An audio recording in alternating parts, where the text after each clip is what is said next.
നാട്ടുകാരിൽ ആശങ്കയുയർത്തി ദേശീയപാതയിൽ വീണ്ടും വിള്ളൽ. പിലിക്കോട് കാർഷിക ഗവേഷണ കേന്ദ്രത്തിന് സമീപം നിർമ്മാണത്തിലുള്ള ദേശീയപാതയിലാണ് 1/2 കിലോമീറ്ററിലധികം നീളത്തിൽ വിള്ളൽ വന്നത്.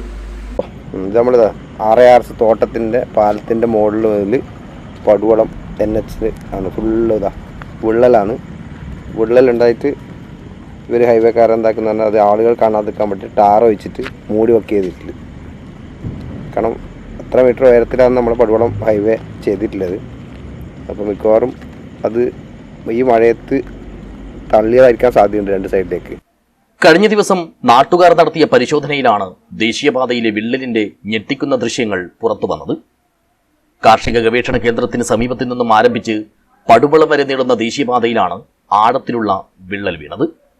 ഇത് 6 വരിപ്പാതയുടെ ഇരുഭാഗങ്ങളിലുമായി 1 കിലോമീറ്ററോളം ദൂരം വരും.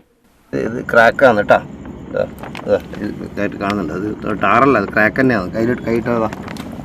അപ്പം അങ്ങോട്ടുന്നുണ്ട് ഇപ്പോൾ ഉണ്ടോ, അത് അങ്ങോളം. ഇത് നമ്മളെ ക്രിക്കറ്റിൽ മഴ വന്നാൽ പിച്ച് മൂടുന്ന പോലെയാണ് മൂടിയിട്ടില്ല. ഇപ്പം റോഡിന്റെ മധ്യഭാഗത്ത് കോൺക്രീറ്റ് ഭിത്തികൾ സ്ഥാപിച്ച സ്ഥലത്തും മണ്ണമർന്ന് ടാറിംഗ് തകർന്നിട്ടുണ്ട്.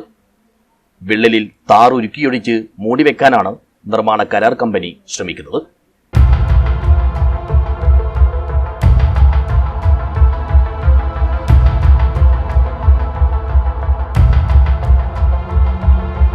ചിലയിടങ്ങളിൽ ടാറിംഗ് നടത്തിയ ഭാഗം മുറിച്ചുമാറ്റി വീണ്ടും കോൺക്രീറ്റ് ചെയ്ത് ഉറപ്പിച്ചിട്ടുമുണ്ട്. ഇതിനു മുകളിലായി വീണ്ടും ടാറിംഗ് നടത്തുമെന്നാണ് തൊഴിലാളികൾ പറയുന്നത്.